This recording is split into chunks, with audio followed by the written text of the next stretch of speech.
po, magpas tayo dadalay ng bitas. So, dito na po tayo sa subdivision.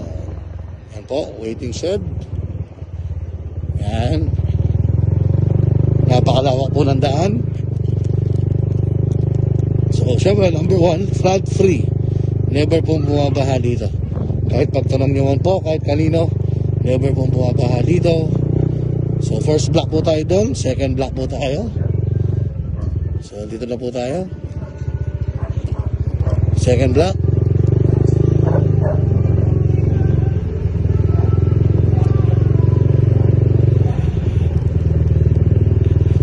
So, third block po tayo. Ayun po yung highway. Napakalapit po ng highway. So, dito po, third block. Wala mang 30 seconds, highway ka na. Napakalapit po sa highway. Accessible po. Accessible po ang daan. Malawak ang daan. Yan, puro bahay na po. Magandaan po, nasa bandang dulo siya, privacy. Hindi po dinadaan-daanan yung property. Yun po yung advantage nun. Okay, so, ito po, makita ko po. So, yan po. 240 square meter. So, pasok po tayo. Unfinished house lang po. Konti na lang to. So, sala, yan, kitchen, dining area. So, unang kwarto. Yan, pangalawang kwarto. Pwede yung CR dito. Ayan po, pataas. Yan po yung hagdanan, pataas. Dalawang kwarto po sa taas. So, total po, 4 na kwarto. Ito po yung sa likod niya.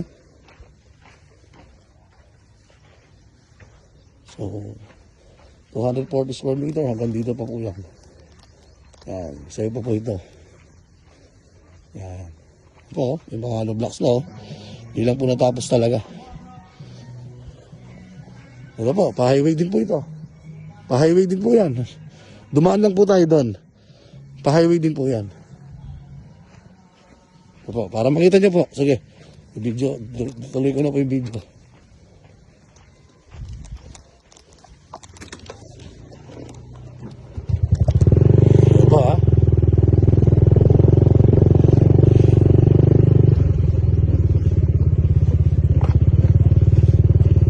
Another access road po ito Another access road papuntang highway.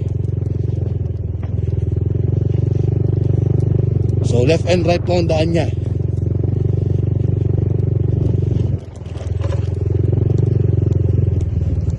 Ayun po, highway na. Highway na po agad.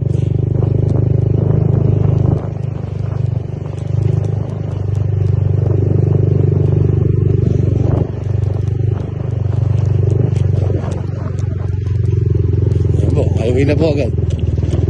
Sobrang worth it po sa presyo. Clean title po tayo. Need lang pong cash ng may-ari. Ako po yung papuntang Bitas, Paarayat. Yan po. Ito po, Pamagalang.